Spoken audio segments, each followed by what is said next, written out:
Setelah sebelumnya kita membahas meninggalkan sholat bisa berpengaruh pada haram tidaknya hasil sembelihan, sekarang kita beralih pada masalah sah tidaknya orang yang meninggalkan sholat menjadi wali nikah. Langsung saja kita bersama menyimak penjelasan pertama dari Dr. Andes Ahmad Sukina dari Majelis Tafsir Al-Quran. Tentang soal pernikahan, kalau yang mengijabkan walinya itu bapaknya tidak sholat, itu hukumnya tidak sah, itu diambil dari hadis atau Al-Quran, Pak? Jadi memang yang berhak menjadi wali orang Islam itu walinya ya orang Islam. Ya, walinya orang Islam. Nah kalau bukan orang Islam menjadi wali, ya, loh wali itu memang orang tuanya yang berhak menikahkan itu orang tuanya. Kalau orang tuanya itu Islam. Kalau orang tuanya tidak Islam, tidak boleh menjadi wali. Ya, coba seperti dalam surat Al-Maidah ayat 51 kan yang menyebut itu juga itu yang jadi ramai kemarin. Ya, coba dibaca itu ayatnya. Surat Al-Maidah ayat 51. Ya ayyuhalladzina amanu la tattakhidul yahuda wan nasara awliya ba'duhum awliya'u ba'd wa may yatawallahum minkum fa innahu minhum innallaha la yahdil qaumadh dhalimin. Hai orang-orang yang beriman, janganlah kamu mengambil orang-orang Yahudi dan Nasrani menjadi pemimpin-pemimpinmu. Ya, aulia itu bisa menjadi pemimpin, hanya pemimpin bisa pelindung, bisa wali. Ya, wali itu bisa pelindung, bisa pemimpin, bisa penolong.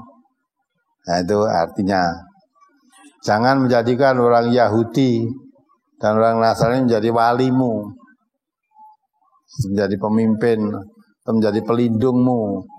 Ya, nah itu ya, tak boleh. Terus? Sebagian mereka adalah pemimpin bagi sebagian yang lain. Barang siapa di antara kamu mengambil mereka menjadi pemimpin, maka sesungguhnya orang itu termasuk golongan mereka. Sesungguhnya Allah tidak memberi petunjuk kepada orang-orang yang zalim. Jika lo menjadikan wali ke orang kafir, ya kamu menjadi bagian dari mereka. Dan masih banyak ayat-ayat yang menerangkan tentang wali.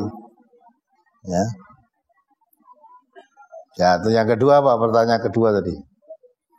Maksud wali hakim bagaimana? Ya, wali hakim itu karena tidak punya wali, maka yang menjadi wali hakim penggantinya. Ya, hakim boleh yang menunjuk nanti apa naibnya menjadi wali hakim, artinya yang diserahi untuk menikahkan anaknya tadi, walinya.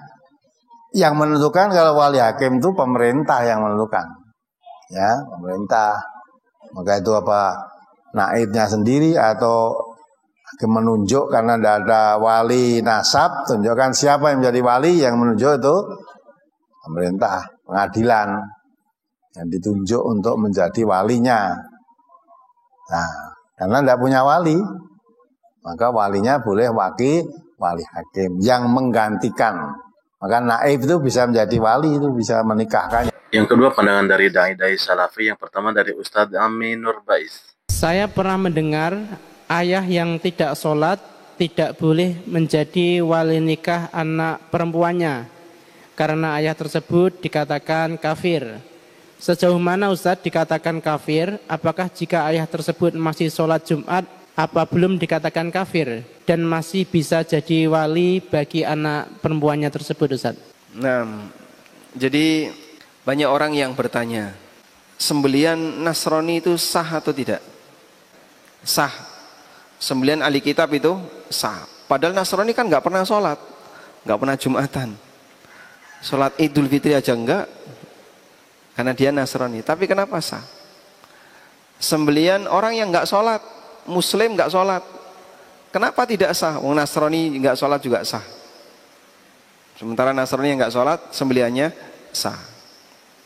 Jawabannya, Nasrani itu dikecualikan oleh Al-Quran. Al-yawma uhilla lakumut thayyibat wa ta'amul ladzina utul kitaba hillul lakum wa ta'amukum hillul lahum. Makanan ahli kitab halal bagi kalian, makanan kalian halal bagi ahli kitab. Yang dimaksud makanan di sini adalah sembelian. Sementara orang yang enggak sholat, agamanya apa? Muslim, Pak. Kata siapa Muslim? Enggak sholat kok. Enggak sholat kan tidak Muslim. Andai kan dia Nasrani, malah sah sembeliannya. Sembelian ya, bukan perwalian, sembelian. Nah, mengingat dia tidak beragama, KTP-nya Islam, tapi dia nggak pernah sholat, berarti sama dengan tidak beragama. Maka orang ini seperti nggak ada. Nasrani tidak, ahli kitab tidak, Muslim tidak. Itulah alasan kenapa sembelian orang yang nggak sholat tidak sah. Tapi sembelian Nasrani yang juga nggak sholat sah, karena dikecualikan dalam Al-Quran. Bisa dipahami ya? Baik. Sekarang kalau perwalian gimana? Ya nggak boleh jadi wali, nggak sholat. Karena nggak sholat tidak boleh jadi wali, sebab dia non Muslim. Nasrani tidak, Yahudi juga tidak, karena dia nggak sholat. Selanjutnya kepada pembahasan batasan tidak sholat seperti apa yang menyebabkan orang itu keluar dari Islam. Nah, seperti ini ulama khilaf, ulama beda pendapat.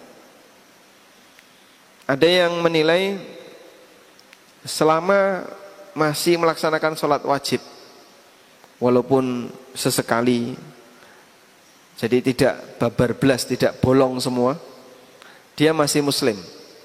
Dan ini pendapat Imam Ibnu Utsaimin rahimahullah.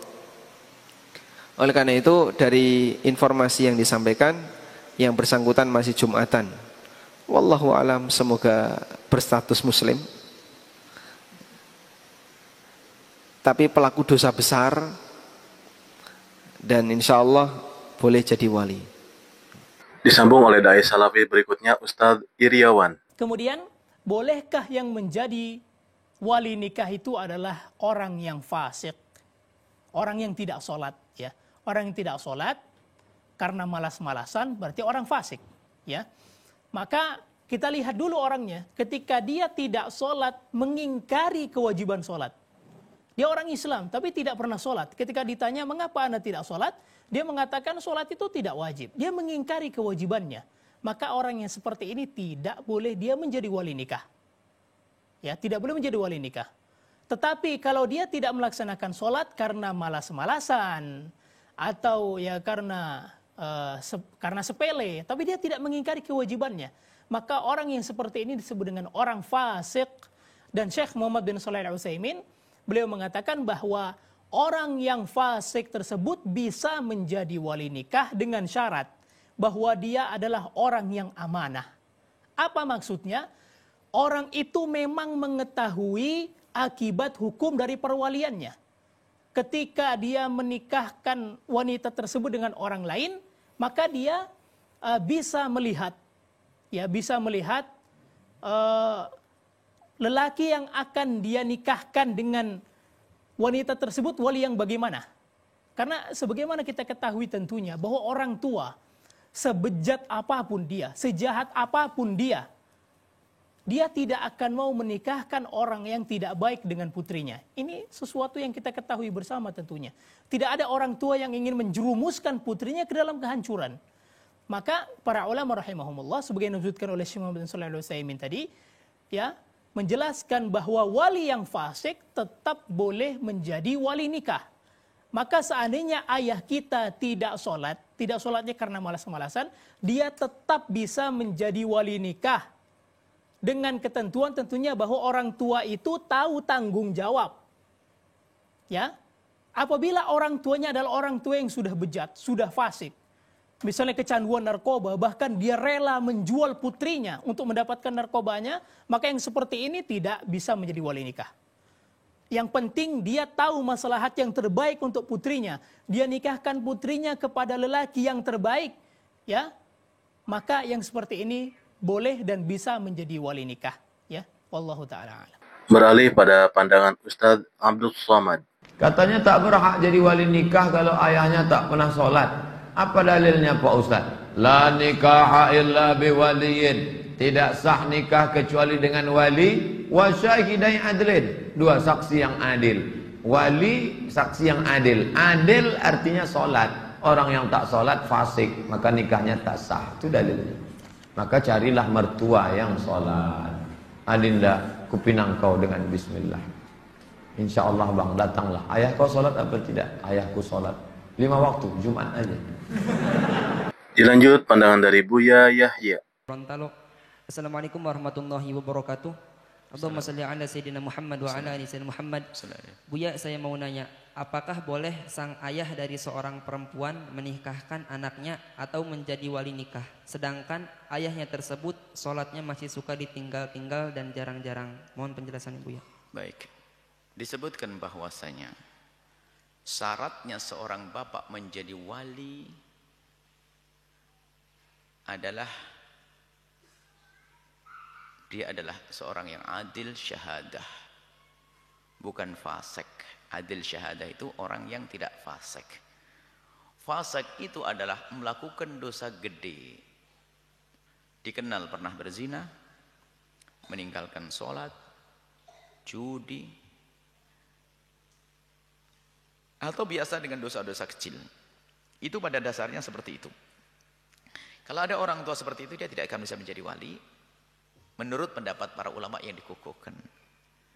Imam Syekh Khatib Al-Syirbini menukil dari Imam Ghazali berkata bahwasanya kalau seandainya wali nikah itu harus bersih daripada kefasikan, kayaknya nggak ada yang bisa menikah setelah itu. Kenapa? Kefasikan sudah menyeluruh, maka hukumnya di sini sah. Seorang bapak yang sering melakukan keharaman dosa tetap sah saja. Sah. Jadi pernikahannya adalah sah dengan wali yang fasik sekalipun. Cuman ya karena ini ada khilaf, maka lebih baik adalah kalau bapak dirinya merasa fasik jangan menikahkan. Serahkan saja kepada hakim, apakah dengan cara mewakilkan dan sebagainya. Jadi biasanya kenapa kok banyak orang mewakilkan dan sebagainya? Ini untuk menghindar daripada mungkin saya kurang benar, saya kurang baik. Karena menurut sebagian ulama seorang fasik tidak sah menikahkan anaknya. Sehingga saya serahkan saja kepada seorang hakim atau seorang alim agar menikahkan putri saya. Itu menghindar daripada perkataan ulama yang mengatakan orang fasik tidak boleh menjadi wali. Tapi kalau ternyata dia pengen jadi wali ya sah-sah saja. Itulah yang dikatakan oleh para ulama. Wallahu a'lam bissawab. Fasik bukan orang yang murtad. Fasik pelaku dosa. Kemudian yang terakhir pandangan dari Gus Baha. Wali nikah itu kalau fasik sah apa enggak? Wali mujbir. Ada ulama yang mengatakan kalau wali mujbir fasik tetap sah jadi wali. Likamali syafaqatih, karena seorang wali ini pasti sangat sayang. Meskipun fasik dia orientasi tentang anaknya tetap bagus. Ada yang bilang enggak. Kalau fasik harus dicabut hak walinya. Di mana-mana orang fasik sudah error. Jangan-jangan karena dia pemabuk atau karena dia tukang judi, pikirannya dapat menantu yang kaya meskipun tukang judi. Bahaya ini kalau diberi hak wilayah atau hak wali. Makanya ulama mengatakan sekali fasik dicabut. Nah ya, yang satu memandang umumnya orang tua meskipun fasik tetap likamalis. Tapi kata siapa di sosial itu mesti semua orang begitu apa tidak mesti? Tidak mesti. Makanya kalau saya mengatakan cabut saja. Li'annahu la yu'manu ayyadu'aha inda fasikin mislih. Karena siapa yang bisa menjamin kalau dia tidak mengawinkan putrinya dengan orang fasik yang sejenis? Orang fasik pasti komunitasnya juga fasik. Dan dia nganggap orang fasik itu tidak problem, wong dia sendiri fasik. Wes dok untuk iki capek, jebule capek sing tau ngutangi ning nggon judi. Karena dia punya ukuran apik versinya dia. Lagi-lagi fikih kok mujma'alah mau piye? Oh yo. Yang furu'iyah maksud saya, yang furu'iyah. Iki pinter toh cukup ya? Sudah 45 menit. Mohon ngoten mawon. Assalamualaikum warahmatullahi wabarakatuh.